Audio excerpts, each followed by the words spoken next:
Hey, what's up guys, and welcome back to the channel. And first and foremost, I do apologize again because I'm in an echoey room again for this video, so the audio quality is not going to be the best.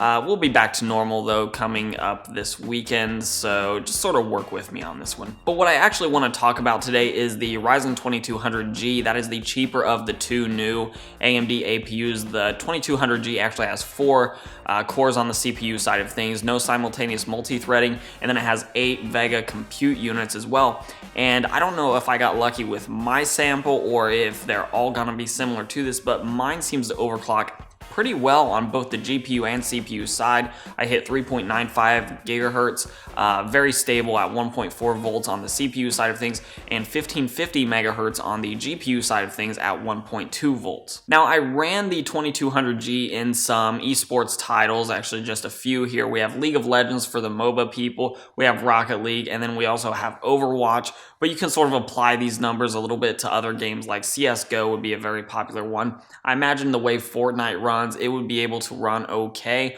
although I have seen that a lot of people have suffered from stuttering on Fortnite as well as PUBG. So that may be a driver issue that's being worked out. But before I get into the numbers, if you are building with the 2200G, based on what I'm seeing, and I'm going to do some of my own research and testing, I'm actually probably going to start that testing process tonight.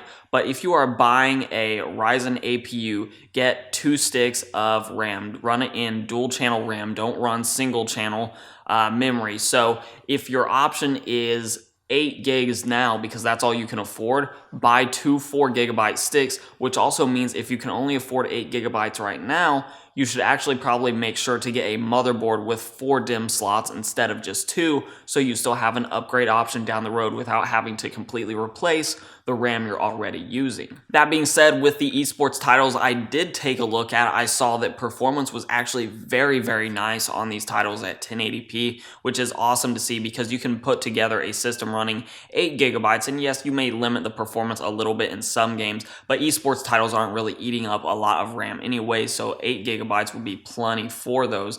And you can put together a gaming PC using the 2200G for around $350, which is just top notch, especially considering the price of dedicated graphics cards right now. The 2200G is just a really great option. So let's go ahead and bounce over to those numbers so we can take a look at just how well it performed.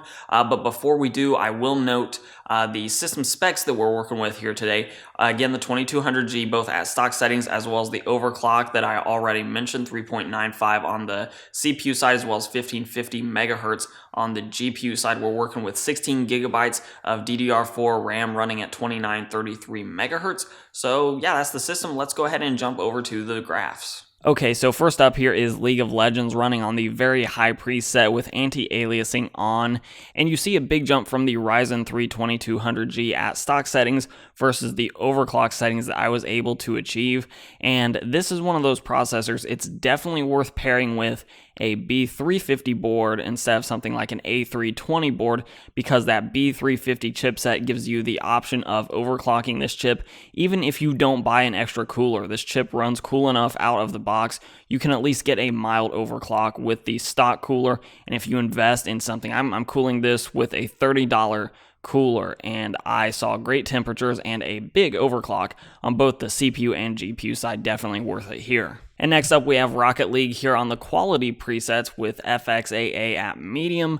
And again, you see the jump with the overclocked 2200G, but both are very playable and quite enjoyable on this particular title. And last up here is Overwatch, and again, there's a little bit of a jump with the overclocked 2200G. Not a big one, but any extra frames that we can get is much appreciated. And regardless, again, a very playable title with the 2200G on the medium preset at 1080p.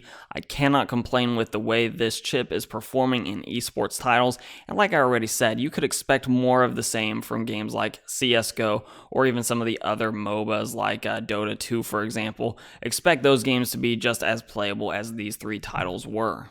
So once again, great option. A link to the Ryzen APUs will be in the description down below. I'll leave both the 2200G as well as the 2400G in case you're interested in a little bit better performance, especially on the CPU side of things as well. But if you like this content, give it a like, share, subscribe, and comment. Let me know about what you think of these APUs, especially in relation to budget and lower end gaming, esports gaming, that sort of thing.